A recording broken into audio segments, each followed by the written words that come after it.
हर दिन एक भिखारी दरवाजे के पास आकर भीख मांगता था और घर का मालिक हमेशा घर के बाहर आते ही उसे देखकर फिर जाया करता था। कई बार उसके लिए गालियाँ भी बकता था। वो कहता था, तू जिंदा ही क्यों है? पूरी जिंदगी ऐसे ही भीख मांगेगा क्या? धरती का बोझ क्यों बना बैठा है? और कभी कभी उस भिखारी को गुस्से में वह धक्का भी मार दिया करता था। इतना कुछ हो जाने के बावजूद भिखारी के मुंह से सिर्फ यही निकलता कि भगवान भगवान तुम्हारे पापों को माफ करे। एक बार सेठ को धंधे में बड़ा नुकसान हो गया। सेठ बहुत परेशान था कि तभी उसके दरवाजे पर वही भिखारी आया। गुस्से में अपना आपा खोते हुए सेठ ने उस भिखारी को पत्थर से मारा। पत्थर लगने के कारण भिखारी का सर फूट गया और उसके सर से खून बहने लगा। फिर भी दर्द के कहराते हुए भिखारी ने इतना ही कहा, भगवान तुम्हारे पापों को माफ करे। भिखारी वहां से चला गया। सेठ सोच में पड़ गया। भिखारी को पत्थर मारा, फिर भी उसने सिर्फ प्रार्थना की।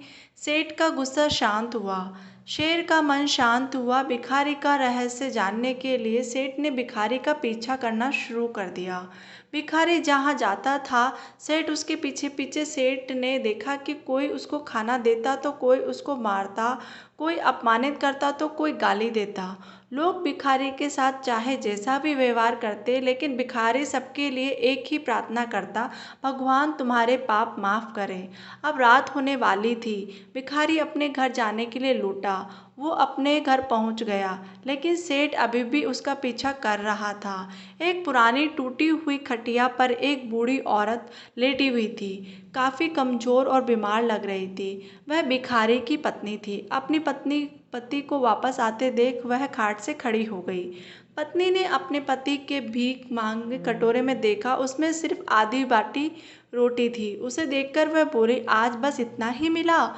और हाँ, आपके सिर से खून निकल रहा है, ये चोट कैसे लगी? बूढ़ा भिखारी बोला, आज बस इतना ही मिला, किसी ने कुछ दिया ही नहीं। सबने गालियाँ दी और एक नए पत्थर से मारकर मेरा सर फोड़ दिया।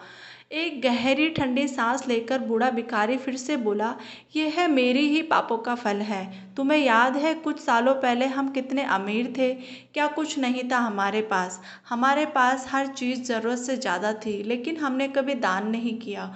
और उससे भी बुरा हमने उस अंधे भिखारी के साथ किया जो हमारे द्वार पर भीख मांगने आया करता था। बूढ़ी पत्नी की आंखों में आंसू आ गए।